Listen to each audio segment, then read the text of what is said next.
বিদায় বন্ধু শহীদ হাদি। আল্লাহর সকল সৃষ্টি নিশ্চয়ই তার কাছেই ফিরে যাবে। ইন্না লিল্লাহি ওয়া ইন্না ইলাইহি রাজিউন।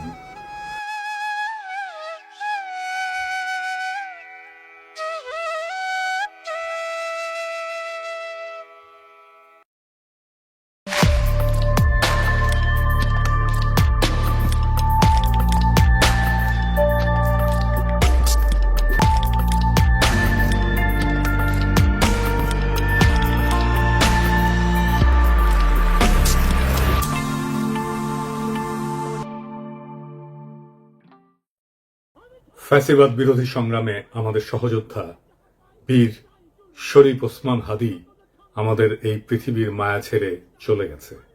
সৃষ্টিকর্তা তার শহীদী মৃত্যু কবুল করে তাকে জান্নাতের উচ্চ মাকাম দান করুন। হাদির শহীদ হওয়ার খবরের পরে সারা বাংলাদেশ শোকে বিহ্বল এবং ক্রোধে বিক্ষুব্ধ হয়ে উঠছে। চারিদিকে নানা ঘটনা ঘটছে। প্রথম আলো ডেইলি স্টারে আগুন দিয়ে ভস্মীভূত করে দেওয়া হয়েছে। ছায়ানটে আক্রমণ করা হয়েছে। 32 নম্বর যেটুকু অবশিষ্ট ছিল সেইটুকু মোটামুটি জয় বাংলা করে দেওয়া হয়েছে। বাঙ্গু সুশীল প্রগতিশীলরা একসাথে ঝাঁপে পড়েছে আমার উপরে, আমি নাকি এসব করাইতেছি। একবার এরা কয় পিনাকির ডাকে কেউ আসে না, আবার এরাই কয় আমি মব করিচ্ছি। কি বিচিত্র এই বাঙ্গু সুশীলেরা। অথচ আপনারা জানেন গতকাল পরিস্থিতি শান্ত করার জন্য আমি কি না করেছি। এমনকি ডেইলি স্টারের সাংবাদিকদের যারা উদ্ধার করছে তাদের সাথে সার্বক্ষণিকভাবে যুক্ত থেকে কাজটা সুচারুরূপে যেন সম্পন্ন হয় সেটা আমি দেখছি। প্রিয় দেশবাসী, ডেইলি স্টার অফিসে ভেতরে অনেক সাংবাদিক আটকা পড়েছে। আপনারা মেহেরবানি করে সেনাবাহিনীকে আটকে পড়া সাংবাদিকদেরকে উদ্ধার করতে দিন। আপনাদের অনুরোধ করছি, মেহেরবানি করে দয়া করে আটকে পড়া সাংবাদিকদেরকে সেনাবাহিনীকে উদ্ধার করতে দিন। হাদির পবিত্র স্মৃতিকে কলঙ্কিত আমরা না করি। সবাইকে আমি শান্ত থাকার আহ্বান জানাচ্ছি। সেনাবাহিনীর যে দল এখানে তাদের উদ্ধার করতে গেছিল তারাই বার্তা পাঠায় জানাইছে তারা উদ্ধার করতে পারতেছে না, আমি যেন সাহায্য করি। যাই হোক, তবে যদি কেউ বলে যে প্রথম আলো ডেইলি স্টারের আর ছায়ানটের বিরুদ্ধে অবিরাম ফাইট দিয়ে গেছি, আমি তাদের জয় বাংলা করার ইচ্ছা পোষণ করেছি, এটা সত্য। এর জন্য যদি আমরা দায় দিতে চায় দিতে পারে, ফেয়ার এনাফ, আমিও দায় নিতে রাজি আছি। তবে সাথে উদিসি আর সিবিবি জয় বাংলা করতে চাইছি, এবার হয় নাই, হবে ইনশাল্লাহ। আমি প্রত্যেকটা ইনস্টিটিউটকে অসংখ্যবার তারা কি কি আকাম করতেছে সেটা দেখাই দিছি। বলছি সংশোধিত হইতে হয় নাই।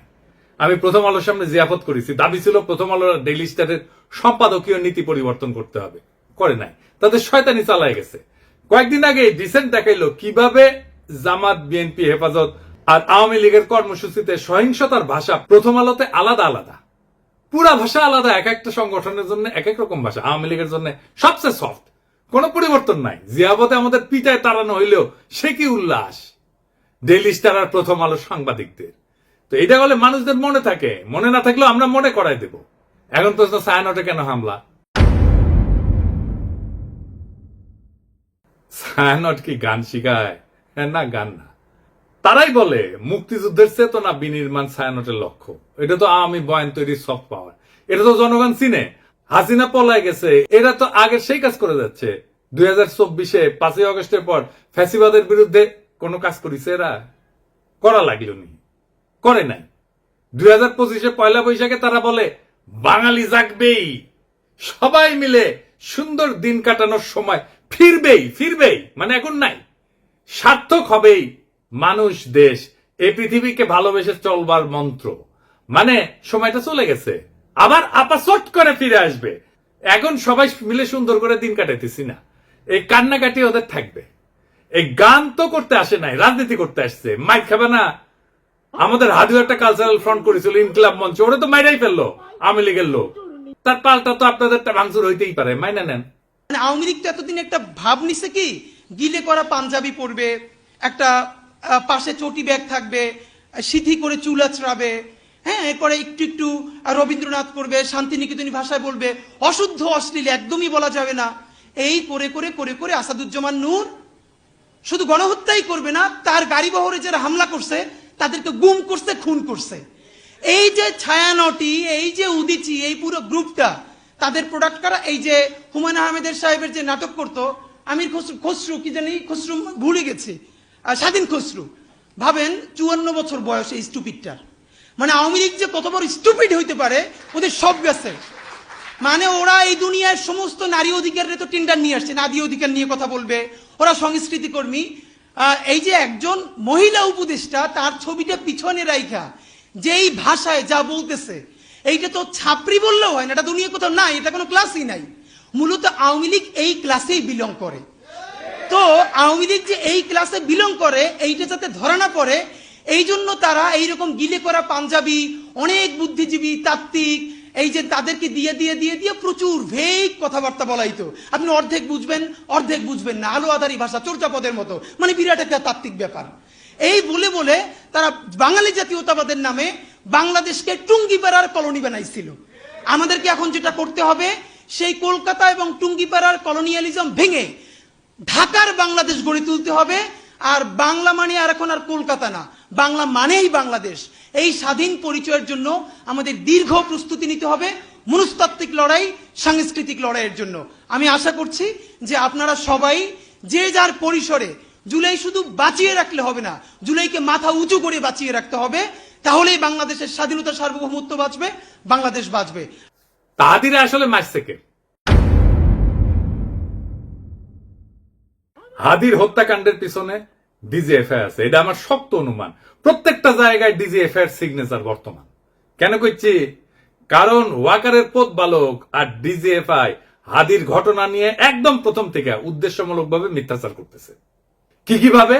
একদম দেখাই দিই চোখে আঙুল দিয়া। ঘটনা ঘটে শুক্রবার 12 ডিসেম্বর দুপুরের দিকে। ঘটনা ঘটার সাথে সাথে এই ওয়াকারের পথ বালক আসল অপরাধীকে আড়াল করার জন্য কইল কি, ভারত থেকে আসছে নাকি 80 জন শুটার বানোয়াট গল্প প্রচার করলো। কিন্তু ডিসেন্টের অনুসন্ধানে আসল অপরাধী বের হয়ে আসলো, আদাবরের লীগের সন্ত্রাসী যে জেলে ছিল, তারা জামিন করেছে বিএনপির নেতা। তারপরে কি হলো? ঘটনার ঠিক পরের দিন সে অপরাধীর অবস্থান সম্পর্কে ভুয়া ডাহা মিথ্যার তথ্য ছড়ায় যে অপরাধীরা 12 ডিসেম্বর শুক্রবার সন্ধ্যায় ভারতের গুয়াহাটি পৌঁছে গেছে। অথচ আবার সে নাকি এটা আবার হোয়াটসঅ্যাপ ইন্টারসেপ্ট করে পাইছে।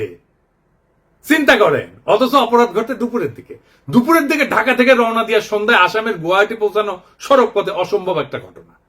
এছাড়া ঘাতক ফয়সালের বাবা মা আদালতে তাদের স্বীকারোক্তিতে বলছে, ঘাতক সেই শুক্রবার রাতে ঢাকার আগারগাঁওয়ে তার বোনের বাসায় ছিল। অর্থাৎ ঘাতকেরা যখন ঢাকায় তাদের বোনের বাসায়, সেই সময় ওয়াকারের পথ বালক গুজব রটাইতেছে যে তারা ভারতে চলে গেছে। চিন্তা করেন, তাদের সন্ধান করে লাভ নাই। মানে বুঝিছেন?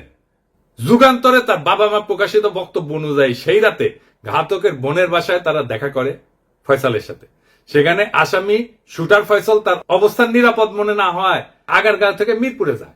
পরে শাহজাহানপুরে আসামি মোহাম্মদ হুমায়ুন কবিরের ভাতিজা আরিফের বাসায় যায়। শুটার ফয়সালের ব্যাগ নিয়ে তার বাবা হুমায়ুন কবির একটা সিএনজি ভাড়া করে দেয় এবং সঙ্গে কিছু টাকাও দেয়। পরবর্তীতে আসামিরা তার ছোট ছেলে হাসান মাহমুদ বাবলু ওরফে রাজের কেরানীগঞ্জের বাসায় আসে এবং তারা জুরাইন থেকে 2টা মোবাইল সিম কিনে ব্যবহার করে।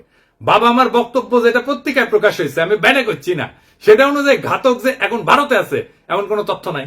ওয়াকারের পথ বালক প্রথম থেকে অপরাধীদের খোঁজাকে ভুল পথে নিয়ে যাওয়ার চেষ্টা করেছে না এবং নিরুৎসাহিত করেছে না যে চলেই গেছে, তো এখন আর খুঁজে লাভ কি?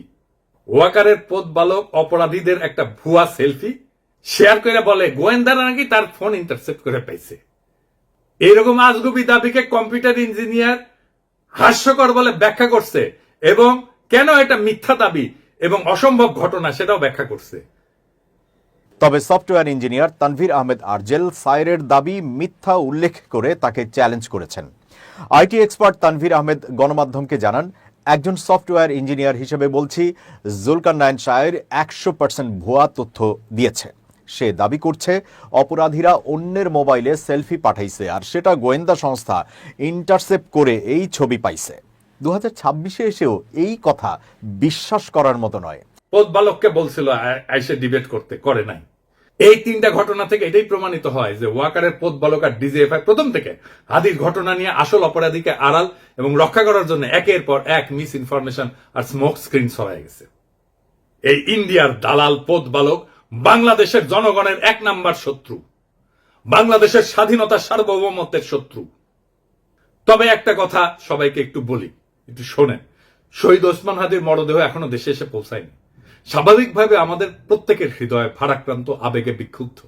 এই মুহূর্তে আমাদের সবচেয়ে আগে যেটা দরকার তা হলো সর্বোচ্চ সংযম এবং দায়িত্বশীল আচরণ নিশ্চিত করা, যেন একজন জুলাই যোদ্ধার বিরচিত আত্মত্যাগের প্রতি যথাযথ সম্মান জানায় তার জানাজা এবং দাফন শান্তিপূর্ণ এবং মর্যাদার সাথে সম্পন্ন করা যায়। এমন সংবেদনশীল সময় পরিস্থিতিকে আরো নাজুক করে তুললে এটা হবে একেবারে বেপরোয়া এবং আত্মঘাতী, যার পরিণতি হবে গভীরভাবে ক্ষতিকর। এর তাৎক্ষণিক ফলাফল অনুমান করা কঠিন না, কিন্তু তা হবে ধ্বংসাত্মক। দীর্ঘদিনের ক্ষোভ থেকে ফ্যাসিস্ট বয়ান উৎপাদনকারী দেশের দুইটা পত্রিকা জনতা হামলা ভাঙচুর অগ্নিসংযোগ হয়েছে এবং আগুনে কিন্তু একটা পত্রিকার সাংবাদিকদের জীবন বিপন্ন হয়ে উঠছিল। পরিস্থিতির যেন আর অবনতি না হয় মেহেরবানি করে সতর্ক থাকবেন। আমাদের তো সব কাজেই দোষ। বিদেশি গণমাধ্যম চাইবে, ইন্ডিয়া চাইবে হাদির শহীদী মৃত্যুকে শিরোনাম না বানায় অগ্নিসংযোগ ভাঙচুরের দৃশ্যকে শিরোনাম বানাইতে। এটা ঘটলে আড়ালে পড়ে যাবে আসল এবং জরুরি সত্য, হাদির শাহাদাত, তার আদর্শ এবং যে শক্তির বিরুদ্ধে লড়াই করতে যেয়ে তাকে প্রাণ দিতে হয়েছে। আরো দুঃখজনক হইল গুলিবিদ্ধ হওয়ার পর সারা দেশে হাদিকে ঘিরে যে বিপুল ভালোবাসা, দীপ্ত আবেগ এবং নৈতিক সংহতির জোয়ার সৃষ্টি হয়েছে তা মারাত্মকভাবে ক্ষতিগ্রস্ত হবে। আমরা কোনোভাবেই হাদির আত্মত্যাগকে এইভাবে নষ্ট হতে দিতে পারি না। আমাদের শত্রুরা চায় বাংলাদেশের মানুষ যেন ঐক্যবদ্ধভাবে আধিপত্য এবং দমন নীতির বিরুদ্ধে দাঁড়াইতে না পারে, ইনসাফের পক্ষে দাঁড়াইতে না পারে, স্বাধীন সার্বভৌম বাংলাদেশের পক্ষে দাঁড়াইতে না পারে। জুলাই যেন কলঙ্কিত হয়, মানুষ যেন ক্লান্ত এবং বিভ্রান্ত হয়ে আবার তাদেরকেই স্বাগত জানাইতে শুরু করে যারা পতিত শক্তির পুনর্বাসনে সহায়তা করবে এবং পুরনো মডেলের কবজায় দেশকে আটকায় রাখবে। এই সংকটময় মুহূর্তে আমাদের প্রয়োজন শৃঙ্খলা, ধৈর্য এবং রাজনৈতিক স্পষ্টতা। খুব সহজে উস্কানি দিয়া সংঘাত সৃষ্টি করা যায়। আফগান পাকিস্তান সীমান্তেই দেখেন না, অনেক ক্ষেত্রে না বুঝে তরুণরা সে আগুনে ঝাঁপায় পড়ে, প্রাণ হারায়। আমাদের বুঝতে অসুবিধা হওয়ার কথা না কারা এই সুযোগ নিতে চায়, কারা বাংলাদেশের স্বাধীনতা সার্বভৌমত্বকে পুনরায় বিপন্ন করতে চায়। অতএব উত্তেজিত এবং ক্ষুব্ধ জনতাকে থামাইতে হবে দৃঢ়ভাবে, শান্তভাবে, ধৈর্যের সাথে এবং অবিলম্বে। হাদির লড়াইকে রক্ষা করার জন্য, নতুন বাংলাদেশকে রক্ষা করার জন্য, বিপ্লবকে রক্ষা করার জন্য এবং যে ইনসাফ, মর্যাদা এবং আদর্শে অবিচল থাকার কারণে হাদিকে জীবন দিতে হয়েছে, সেই সুমহান লক্ষ্যের স্বার্থে আমাদের এই দায়িত্ব পালন করতেই হবে। আমরা সেটা করব ইনশাল্লাহ। ইনকিলাব জিন্দাবাদ, শহীদ হাদি অমর হোক। আল্লাহ যতদিন বাঁচায় রাখবে, স্বাধীনতা, সার্বভৌমত্ব, ইনসাফ এবং সততার জন্য লড়াই করব। এই লড়াই আমাদের জিহাদ ইনশাআল্লাহ। আর যদি আমি মরে যাই, আমি শহীদ হয়ে যাই, আমার ডান পাশের ভাই বোনেরা এই লড়াই যতদিন বেঁচে থাকবে ততদিন চালায় নেবে ইনশাআল্লাহ।